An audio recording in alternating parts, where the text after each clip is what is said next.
When there's no more hope is left in me, I can see what comes my way, and I'm away.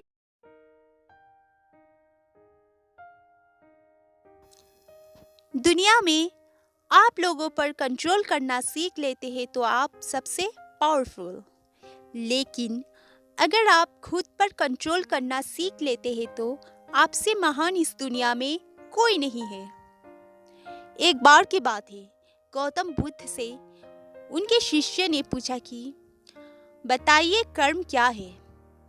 Gautam Buddha ने कहा कि आओ एक कहानी सुनाता हूँ। एक बार एक राजा हाथी पर बैठ करके अपने राज्य का भ्रमण कर रहा था और घूमते घूमते एक दुकान के आगे आकर रुक गया। रुकने के बाद उसने अपने मंत्री से कहा कि मंत्री जी, मालूम नहीं क्यों, लेकिन एक विचार ऐसा आया है कि इस दुकानदार को कल सुबह फांसी पर लटका दो। मंत्री इससे पहले कुछ पूछ पाता कि क्या वजह, ऐसा क्यों लगा। राजा साहब आगे बढ़ गए। मंत्री से रहा नहीं गया। अगले दिन मंत्री भेष बदलकर आम जनता के भेष में उस दुकान में पहुंचा और देखता है कि वो दुकानदार चंदन की लकड़ी बेचता था। मंत्री जी ने पूछा कि काम धंधा कैसा चल रहा है, तो उसने बताया कि बहुत बुरा हाल है। क्या बताऊं, आप लोग आते हैं, चंदन को सूंघते हैं, प्रशंसा करते हैं, वाह वाह बहुत अच्छा है, लेकिन खरीदते नहीं है। बस इसी इंतजार में बैठा हो कि हमारे राज्य के राजा की मृत्यु हो तो उसकी अंत्येष्टि में चंदन की लकड़ी जाए, बहुत सारी चंदन की लकड़ी खरीदी जाएगी, वहां से शायद मेरे दिन बदलना शुरू। मंत्री को सारा खेल समझ में आ गया कि ये जो सोचना है, शायद यही विचार है नकारात्मक वाले कि राजा साहब जब यहाँ से निकले तो उनके दिमाग में भी इसके लिए उल्टा ही आया।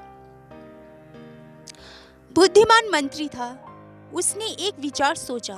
उसने कहा, थोड़ी चंदन की लकड़ी खरीदना चाहता हूँ। दुकानदार भी खुश हुआ कि चलो कोई तो ग्राहक आए। अच्छे से उसने कागज में लपेट करके चंदन की लकड़ी मंत्री को दी। उसे मालूम नहीं था कि कौन था।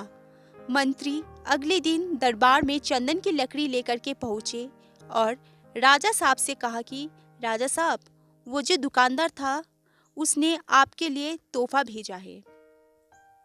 राजा बड़े खुश हुए और राजा ने सोचा कि अरे, मैं फालतू में उसको फांसी पर लटकाने की सोच रहा था, उसने तो तोहफा भेजा है। देखा तो चंदन की लकड़ी थी, बड़ी सुगंधित थी। राजा साहब बहुत खुश थे। राजा साहब ने सोने के सिक्के भिजवाए उस दुकानदार के लिए। मंत्री अगले दिन सोने के सिक्के लेकर पहुंचा, वही आम जनता के भेष में। दुकानदार बहुत खुश होकर बोला, अरे, मैं फालतू सोच रहा था कि राजा को चला जाना चाहिए दुनिया से और चंदन की लकड़ी खरीदी जाएगी। राजा साहब तो बड़े अच्छे हैं, दयालु है। ये छोटी सी कहानी खत्म हुई तो गौतम बुद्ध ने अपने शिष्य से पूछा कि बताइए कर्म क्या है। शिष्य ने कहा कि शब्द जो है हमारे, वो हमारे कर्म है। हम जो काम करें हमारा कर्म, हम जो भावनाएं हैं वो कर्म है। गौतम बुद्ध ने कहा कि आपके विचार ही आपके कर्म है।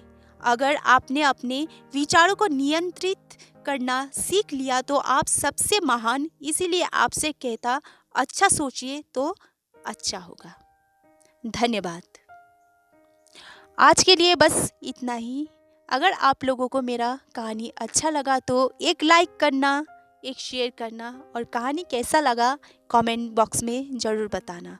और हाँ, आप चैनल पे नए हैं तो एक सब्सक्राइब ज़रूर कर देना, ताकि आने वाले और भी ऐसी अच्छी अच्छी कहानियों का मैं आप लोगों को अपडेट दे सकूं। धन्यवाद।